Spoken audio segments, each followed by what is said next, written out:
ఈ రోజున సంఘాల్లో వాక్యం బోధించడం అనేసి ఈ రోజున ఏవేవో జోకులు చెప్తున్నారు. జోకులు అంటే కామెడీ షోలుగా తయారు చేసేసారు ఈ రోజున సంఘాలని. అలా తయారు చేస్తూ ఏ స్థాయికి తీసుకెళ్ళిపోయారంటే, ఇక వచ్చే సేవకుడు ఎవరైనా సరే ఒక్క జోకు కూడా వేయలేదా, కొంచెం కూడా నవ్వించలేదా, ఈ సేవకుడు వేస్ట్ రా అనే స్థాయికి వెళ్ళిపోయారు. అనే స్థాయికి వెళ్ళిపోయారు. అంటే నవ్వించితేనే ఈ సేవకుడు బెటర్, లేదంటే బెటర్ కాదు, వేస్ట్ అన్నట్టుగా తీసి పడేస్తున్నారు. అంటే వాక్యానికి విలువ లేదా అంటే ఏమాత్రం కూడా విలువ లేదు.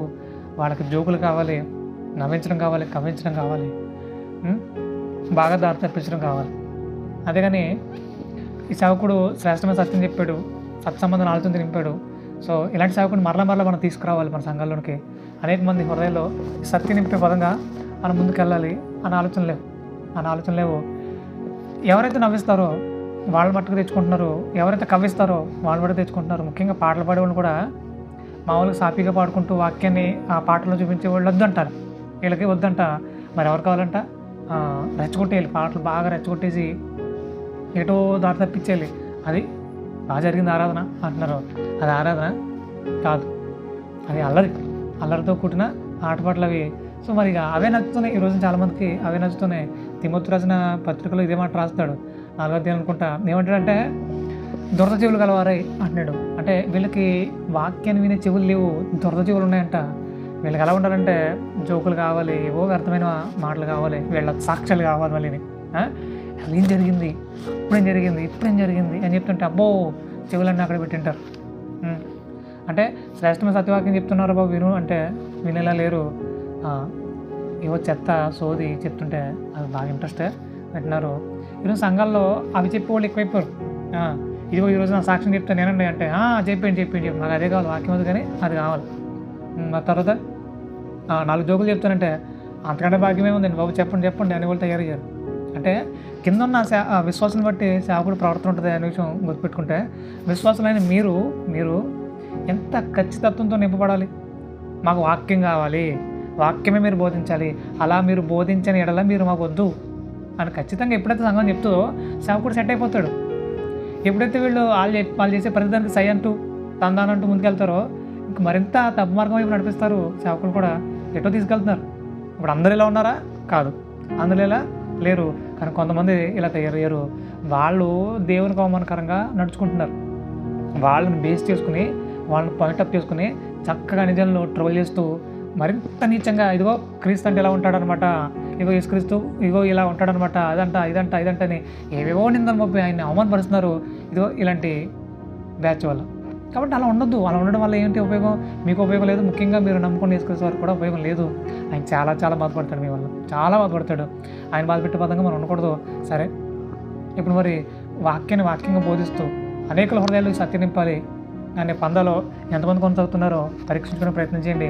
అయితే మరి వాక్యాన్ని బోధించాల్సిన సమయం ఒకటి ఉంటుంది, బోధించలేని సమయం. అంటే ఇప్పుడు అననుకూల పరిస్థితులు ఉంటాయి, కొన్ని అననుకూల పరిస్థితులు ఉంటాయి.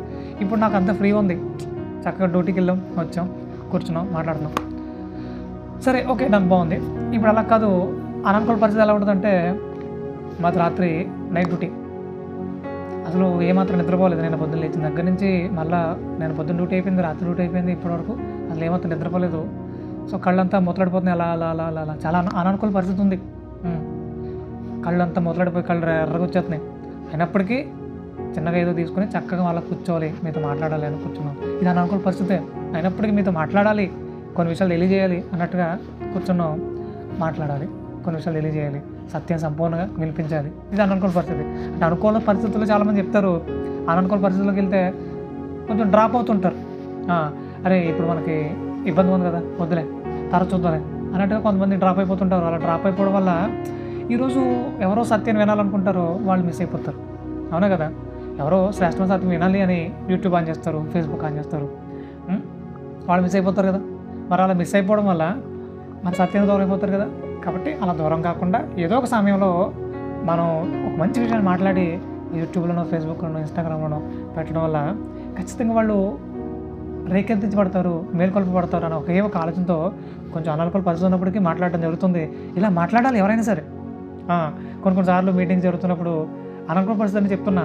12, 1 గంట అయిపోతుంది. 12, 1 గంటకి సమయం ఇస్తారు వీళ్ళు. అప్పటి వరకు ఏం వదిలేస్తారు కానీ. సో అప్పుడు ఇస్తే మరి అప్పుడు నిజంగా అందరు నిద్రపోయే టైము. ఇప్పుడు ఈయన ఏం చెప్తాడు? ఈయనకి నిద్ర వస్తుంది, మరి రాకుండా ఉంటుందా? సో మరి అప్పుడు అక్కడున్న ప్రజలను ఉద్దేశించి చక్కగా మంచి విషయాలు నేర్పించి పంపించాలనే ఒక బాధ్యతాయుతమైన సేవకులు చాలామంది ఉన్నారు.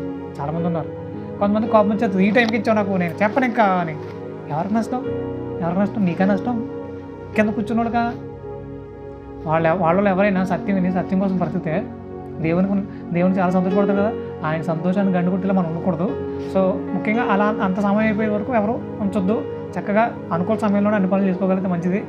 కొన్ని పరిస్థితుల్లో అననుకూల పరిస్థితి వచ్చేస్తుంది, మనం ఏం చేయలేం. ఇక అలాంటి పరిస్థితుల్లో కూడా వాక్యాన్ని బోధించాల్సిందే అని బైబిల్లో కొంతమంది భక్తులు వారి ప్రవర్తన బట్టి మనకు తెలియజేస్తున్నారు. మనకే తెలియజేస్తున్నారు. ఇప్పుడు తిమోతి రాసిన రెండో పత్రికలో ఒక బలమైన మాట రాయబడింది. చాలా అద్భుతమైన మాట అని చెప్పాలి. ఒకసారి చదివే ప్రయత్నం చేద్దాం. తిమోతి రాసిన రెండో పత్రిక 2వ అధ్యాయము 20వ వచనం. నా స్వార్థ ప్రకారము దావీదు సంతానమును పుట్టి మృతులలో నుండి లేచిన యేసుక్రీస్తుని జ్ఞాపకం చేసుకున్నాము. నేను నేరస్తుడనై ఉన్నట్టు ఆ స్వార్థ విషయమై సంఖ్యలతో బంధింపబడి శ్రమపడుచున్నాను అంటున్నాడు. నేనేదో నేరస్తున్నట్టు నన్ను సంఖ్యలు బంధించేశారు. నేను ప్రకటించేది ఏంటి? వాక్యం, స్వార్థను ప్రకటిస్తున్నాను. నేను పెద్ద నేరం చేసినట్టు నన్ను తీసుకొని జైల్లో పెట్టారు. ఇదిగో మరి ఇప్పుడు ఖైదీనై ఉన్నాను. కానీ అక్కడ వెళ్తున్నాడు. కానీ ఖైదీనై బంధింపబడ్డాను, శ్రమపడుతున్నాను. అయినను దేవుని వాక్యము బంధింపబడి ఉండలేదు అని అంటున్నాడు. అని అంటే దాని అర్థం ఏంటి? నేను జైల్లోనే కూర్చుని ఉండొచ్చు. ఈ పత్రిక నేను జైల్లో కూర్చొని రాశాను అంటున్నాడు. ఈ పత్రికలన్నీ కూడా నేను జైల్లో కూర్చొని రాశాను. లోపల ఉన్న వాక్యం బంధింపబడకూడదు. నేను జైల్లో బంధింపడినా వాక్యం బంధింపబడకూడదు అని ఒకే ఒక సత్సంకల్పంతో చాలా విషయాలు మీకు రాసి పంపిస్తున్నాను. మీరు చదువుకుని ఆధ్యాత్మికంగా మేలు పొందుకోవాలి, అనేకులు మేలు పొందే విధంగా సత్యంతో కట్టాలి, మేలు కొలపాలి. ఇది మీ బాధ్యత అంటున్నాడు. అంటే ఆయనకి ఏమైనా అనుకూలమైన సమయం, అది అనుకూలమైన పరిస్థితి, అది ఏమాత్రం కూడా అది అనుకూల పరిస్థితి కాదు. అసలు ఒక విషయం చెప్పాలంటే, ఏ తప్పు చేయకుండా జైల్లో పెడితే ఎలా ఉంటుంది అసలు? ఏ తప్పు చేయకుండా జైల్లో పెట్టకూడదు. ఒక మాట అంటే చాలు, అరే నేను అసలు ఏం చేయలేదుగా, నేను అసలు ఏం అనలేదు కదా, నన్ను ఎందుకు అన్నారు నన్ను అని పీకుని చాలా ఎడుతూ ఉంటాం. అంటే ఏదైనా ఒక మాట అంటేనే ఇంత పీక్కుంటున్నాం. మరి అసలు ఆయన ఏ తప్పు చేయలే, ఎలాంటి నేరం చేసినట్టు ఆయన మీద రుజువు చేయలేరు వాళ్ళు. సో మరి అలాంటి ఆయన తీసుకొచ్చి జైల్లో పెట్టారు. ఎంత కృంగిపోవాలి అసలు కృంగిపోవట్లేదైనా. సరే ఇప్పుడు నేనేం చేయగలను, నేను ఎలా సువార్తను ముందు తీసుకెళ్ళగలను, నేను ఏ విధంగా సత్యాన్ని అనేకుల హృదయాలు నింపగలను అనుకున్నాడు. కన్ను తీసుకున్నాడు, అక్కడున్న ఆ కళను తీసుకున్నాడు, రాయడం మొదలుపెట్టాడు. అనేక మంది హృదయాల్లో ఆయన శ్రేష్టమైన సత్యాన్ని వినిపింపజేసే విధంగా రాసి పంపించేస్తున్నాడు. చాలా చోట్ల ఆయన అదే మాట రాస్తాడు. ఏమని? మీరు చదువుకున్న తర్వాత పక్కనున్న సంఘానికి కూడా అవి వినిపించండి, చదివి వినిపించండి, వాళ్ళు కూడా అర్థం చేసుకునే విధంగా వాళ్ళకి బోధించండి అంటున్నాడు. అంటే ఆ చుట్టూ ఉన్న ప్రాంతాలన్నీ కూడా సత్యంతో కట్టుబడాలంటున్నాడు, సత్య సంబంధులుగా తీర్చిదిద్దబడాలంటున్నాడు. ఎంత అద్భుతమైన కృప దేవుడు అతనికి అనుగ్రహించాడంటే, ఆసక్తిని బట్టి మార్గాలు తెరవబడతాయని నేను ఎప్పుడు చెప్తాను. ఆసక్తి ఉంటే ఖచ్చితంగా ద్వారాలు తెరవబడతాయి. అది ఎప్పుడైనా సరే, ఎలాంటి పరిస్థితులైనా సరే ఆసక్తి కలిగి ఉన్నామా, ఆయన అన్ని ద్వారాలు తెరిచి చక్కగా ఆయన పని ఆయన చేయించుకుంటాడు, ఖచ్చితంగా చేయించుకుంటాడు. ప్రభా ఏముండదు ప్రభా, నేనేం చేయలేను ప్రభా, నా వల్ల అవుతుంది ప్రభా, నేనేం చేయగలను, అది ఇది అన్నాకో దేవుడు వెంటనే పక్కనెట్టేస్తాడు. మనకు బెస్ట్ ఉదాహరణ ఏమైనా ఉందంటే, ఏలియా గారు మాట్లాడుతూ, నేనేం చేయగలను ప్రభా, నేను ఒక్కడే మిగిలిన ప్రభా, ఇంకెవరు లేడు ప్రభా ఇశ్రాయేల్లో, అది ప్రభా ఇది ప్రభా అని మాట్లాడతాడు. దేవుడు నచ్చలా. నువ్వు ఒక్కడ ఉన్నాను ఆయన, నువ్వు ఒక్కడ ఉన్నావా? నీకు తెలవకుండా 7,000 మంది ఉన్నారు ఆయన, బయలు మోకరించిన 7,000 మంది ఉన్నారు.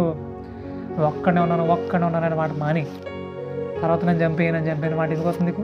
అది పుట్టించింది నేను, చంపాలనుకుంటే నేను చంపుతా. ఎవరికో చంపేస్తారంటే భయపడిపోయి నన్ను చంపే అనే మాటలు ఎందుకు వస్తుంది నీకు? అంటే పని మీద ఆసక్తి తగ్గింది, ప్రాణం మీద ఆశ పెరిగింది. నేను చచ్చిపోతానేమో అని భయం పెట్టుకుని చంపేయమంటున్నాను ఎందుకు? చచ్చిపోతానని భయం వచ్చింది, మరి చంపేమని ఎందుకు అంటున్నావు? బతికించు అనాలి. కానీ అంటే ఇక్కడ మనకు విషయం అర్థమవుతుంది, దేవుని పనిని తృణీకరిస్తున్నాడు. ఇక నేను చేయను అంటున్నాడు దేవుడి పని. దేవుడు కూడా కోపం వచ్చింది, నాయనా సరే రైట్ మంచిది, నువ్వు పలానా రాజుకి అభిషేకం చెయ్యి, రైట్. తర్వాత నీకు బదులుగా ప్రవక్త ఉండడానికి ఎలీషాకి అభిషేకం చేస్తున్నాడు. ఎలీషాకి ఈ విషయాన్ని తెలియజేసి అతను అభిషేకం చేసి అతను నిలబెట్టి అంటున్నాడు. అంటే దాని అర్థం ఏంటి? ఇక మీదట నీతో పని లేదు, నిన్ను ఇక్కడతో కట్టి పెట్టేస్తున్నాను, వచ్చి నా దగ్గరికి అంటున్నాడు. అంటే ఎప్పుడైతే దేవుని పని పట్ల సరైన ఆసక్తి చూపించమో, దేవుని పని పట్ల ఎప్పుడైతే ఆసక్తిగా నడుచుకోమో, ఆటోమేటిక్గా దేవుడు కూడా పక్కనెట్టేస్తాడు. బాబు నువ్వే చేయాలి బాబు అని ఎవరిని ఆయన బతిమాలడు. అది క్లియర్, ఇది క్లియర్. ఓకే, ప్రభా నేను ఒక్కడు ఉన్నాను ప్రభా, నేను తప్ప నీకు ఎవరన్నా ప్రభా అనే మాటలు మానేయండి. చాలామంది గర్వంగా మాట్లాడుతున్నారు. నేను కాబట్టి చేశాను, ఇంత పెద్ద మీటింగ్ పెట్టానంటే నేను నా కాబట్టి అని మాట్లాడతారు. సో చాలా తప్పుడు మాట. అలాంటి మాటలు ఎవరి దగ్గర మాట్లాడకండి. మొత్తం ఆయన జరిగించుకుంటున్నాడు, నేను అడ్డెట్టి ఆయన జరిగించుకుంటున్నాడు. ఎంతమంది హృదయాల్లో ఆయన వాక్యం వినిపించాలనుకుంటున్నాడు, వినిపిస్తున్నాడు. మొత్తం జరిగించేది ఆయన. అసలు ఆయన అవకాశం ఇవ్వకపోతే మనం ఎక్కడ చేయగలుగుతాం? ఆయన మన ద్వారా జరిగించుకుంటున్నందుకు ఆయన కృతజ్ఞతలు తెలియజేసి మరింత ఉన్నతంగా ఆయన కోసం బ్రతికే ప్రయత్నం చేయాలి. కానీ మనం హెచ్చించుకుంటూ ఉంటే ఎలా? మనం హెచ్చించుకుంటూ ఆయన అవమానపరిచేసుకుంటే ఎలాగా? సో అలాంటి మాటలు మాట్లాడకండి. ఆయనకి అలాంటి మాటలు నచ్చవు. ఒక్కసారి ఆయన చివరి పడ్డాయా ఇలాంటి మాటలు మిమ్మల్ని పక్కనెట్టేస్తాడు. మిమ్మల్ని పక్కనెట్టి ఎవడైతే బలహీనుడు అన్నట్టున్నాడో వాడిని ఎన్నుకుంటాడు, వాడి చేత ఘనమైన కార్యాలు జరిగించుకుంటాడు. కాబట్టి ఆయన్ని తక్కువ చేసి మాట్లాడొద్దు. ఇక్కడ వాక్యం బందీని పడలేదు అంటున్నాడు. అంటే పత్రికల ద్వారా అనేక హృదయాల్లో ఈ సత్యనియమ ప్రయత్నంలో పౌలు గారు ఉన్నాడు. నిజంగా చాలా చాలా చాలా సంతోషకర విషయం. మరి మనం ఎలాంటి పరిస్థితులైనా సరే వాక్యాన్ని వినే ప్రయత్నం చేస్తున్నామా? బోధించక్కర్లా, కనీసం వినే ప్రయత్నం చేస్తున్నామా? బ్రదర్ ఈరోజు మీరు వాక్యం విన్నారా అని అడిగితే, అది బ్రదర్ ఈరోజు టైం కుదరట్లేదు బ్రదర్, కుదరట్లేదు. ఏం చేద్దాం అనుకుంటున్నారు మరి? పని కొంచెం ఇబ్బందిగా ఉంది, అది ఇది అని సో ఏదో చెప్తున్నారు, తప్పించుకుంటున్నారు. ఇప్పుడు ఎవరికి నష్టం? ఈరోజు భోజనం చేశారా బ్రదర్ అని అడిగితే, అది బ్రదర్ ఇవాళ నాకు టైం సరిపోతుంది బ్రదర్, తెలియదు అని ఎవడైనా అంటాడా? ఎవడండు. టైం కుదరకపోయినా ఆ టైం తినేసి బయలుదేరిపోతాడు రోడ్డు మీద. అంటే తినేదాని విషయంలో చాలా ఆసక్తిగా ఉన్నాం, చాలా శ్రద్ధగా ఉన్నాం. మరి వినేదాని విషయంలో శ్రద్ధగా ఉండకపోతే తినేది శరీరానికి అయితే, వినేది ఆత్మకు. ఆత్మ బలంగా ఉండాలంటే వాక్యం వినాలి వద్దా? ప్రతిరోజు వాక్యం వినాలి, ప్రతిరోజు వాక్య సంబంధం ఆలోచన నింపబడాలి, వాక్యం చదవాలి, ప్రార్థనలు గడపాలి. ఇలా కాదు మాకు నచ్చినట్టుగా మేము ఉంటాం, మేము ఎవరిని లెక్క చేయము అన్నట్టుంటే మీరు క్రైస్తవులు ఉండకపోవడం బెస్ట్. నేను చాలాసార్లు చెప్పాను, మళ్ళీ చెప్తున్నా, మీకు నచ్చినట్టుగా మీరు ఉండడానికి ఇక్కడికి రాలేదు. మీరు దేవునికి నచ్చినట్టుగా ఆయన చిత్తాన్ని నెరవేర్చేవారుగా ఇక్కడికి వచ్చారు. ఆయన చిత్తాన్ని నెరవేర్చే పిల్లలుగా మీరు ఉంటే ఇక్కడ ఉండండి, అనగా క్రైస్తవులు ఉండండి. లేదంటే బయటకు పోండి. మీ వల్ల దేవుడికి అవమానం తప్ప మరి ఏమీ లేదు. కాబట్టి ఇది ఒక గుర్తుపెట్టుకోవాలి. ఇప్పుడు వాక్యాన్ని ప్రతిరోజు విని చక్కగా అడుగులేసి ప్రయత్నించండి. పౌలు గారు అనానుకూల పరిస్థితుల్లో కూడా వాక్యాన్ని బంధించి ఉంచాలనుకోలేదు. ఈ బాధలో ఉండిపోయి, బాధతో కురిగిపోయి వాక్యాన్ని అక్కడతో ఆపేయాలనుకోలేదు. జైలు ఉన్నా సరే మరింత మోటివ్గా తీసుకుని అవన్నీ రాసి పంపిస్తున్నాడు. గొప్ప ఇన్స్పిరేషన్ ఆయన మనకి. గొప్పగా ఆయన మన కళ్ళ ముందుగా బతికాడు. ఒక టైంలో ఆయన అంటాడు, నేను క్రీస్తుని పోలి నడుచుకున్న ప్రకారం మీరు నన్ను పోలి నడుచుకుని అంటున్నాడు. అది ఆ స్థాయిని మనం చేరుకోవాలి. మనం కూడా అలాంటి గొప్పదైన సాక్ష్యాన్ని తెలియజేయగలిగే స్థాయికి వెళ్ళాలి. దేవుడు మన విషయంలో కూడా అదే కోరుకుంటున్నాడు.